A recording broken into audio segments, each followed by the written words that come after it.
مولا فرماتے ہیں جب یہ ملائکہ آنے لگتے ہیں موت کا پیغام لے کر، اور چونکہ نفس کے اوپر اس موت کو نافذ کیا جانا ہے، پہلا حملہ ملک الموت کا وجود انسانی پہ یہ ہوتا ہے کہ اس کی زبان کی قوت کو اس سے چھین لیا جاتا ہے۔ پہلا حملہ موت کا ہوگا، وہ زبان ہماری بند ہو جائے گی۔ دنیا کے اندر اللہ کا قانون یہ ہوتا ہے کہ صرف زبان بولتی ہے، اعضاء و جوارح خاموش رہتے ہیں۔ آج ہمارے ہاتھ نہیں بولنے لگتے، پیر نہیں بولتے ہیں، زبان ہلتی ہے اور آوازیں نکلتی ہیں۔ پروردگار کہتا ہے کہ پہلا قانون یہ ہوتا ہے اس زندگی کے بعد کہ ہم تمہاری زبان کو بند کرتے ہیں اور تمہارے اعضاء و جوارح کو کھولتے ہیں۔ سورہ یاسین میں وہ کہتا ہے کہ قیامت میں تمہاری زبان بند ہوگی، ہم تمہارے ہاتھوں سے کلام کریں گے، تمہارے پیروں سے باتیں کریں گے، تمہارے اعضاء و جوارح ہوں گے جو تمہارے خلاف گواہی دیں گے۔ زبان کو اجازت نہیں ہوگی اس دن کہ وہ بولے۔ پہلی مرتبہ اس زبان کو بند کیا جاتا ہے کب؟ مولا فرماتے ہیں جب حالت احتضار میں ملائکہ تمہاری بالین پہ ہوتے ہیں، پہلا حملہ کرتے ہیں، زبان بند۔ جیسے ہی زبان بند ہوتی ہے فوراً بندہ یہ خیال کرتا ہے پروردگار ایک مرتبہ بولنے کی طاقت دے دے۔ یہ پہلا موقع ہوتا ہے جب انسان حسرت کے عالم میں ہے، بے چینی کے عالم میں، دعا کر رہا ہے، گڑگڑاتا ہے اپنی زبان بے زبانی میں، پروردگار ایک مرتبہ زبان میں گویائی دے دے۔ کیوں؟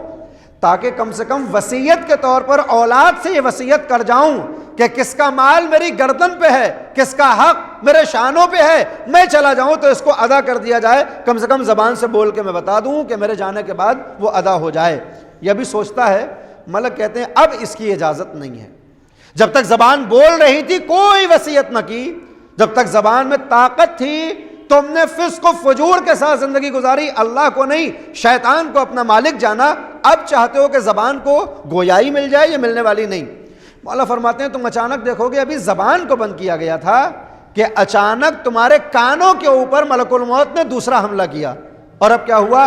زبان کے ساتھ قوت سماعت کو چھین لیا گیا۔ ابھی تک یہ پریشان تھے کہ کاش بولنا شروع ہو جاؤ، اب تم دیکھو گے کہ تم نے سننا بھی بند کر دیا۔ یہ دوسرا حملہ ہوگا۔ کتنی بے چینی کا عالم ہوگا، کتنا اضطراب کا عالم ہوگا کہ ہمارے بارے میں باتیں کی جا رہی ہوں گی اور ہم ہی اس کو نہیں سن پائیں گے۔ کہا یہ کانوں پہ حملہ ہوگا۔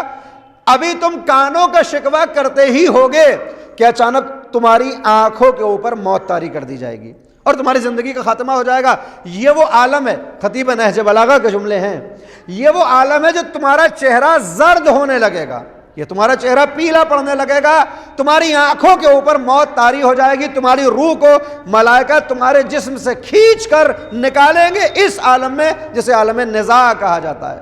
جانتے ہیں نزع کے معنی کیا ہے؟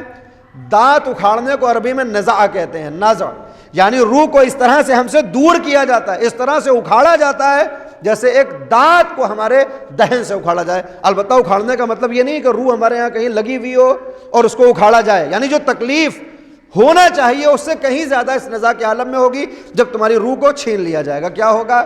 مولا کہتے ہیں تم دیکھو گے تمہارا جسم بستر پہ پڑا ہوا ہے، تمہاری روح ملائکہ کے پاس ہے، لوگوں کو یہ خبر ہو جائے گی فلاں صاحب چلے گئے، اور اب وہ تمہاری بالین پہ آئیں گے، تمہارے جسم کو غسل کفن اپنے شانوں پر سوار کریں گے، قبرستان کے اس مہانے پہ لا کے کھڑا کر دیں گے جو ملاقات کی آخری منزل ہے۔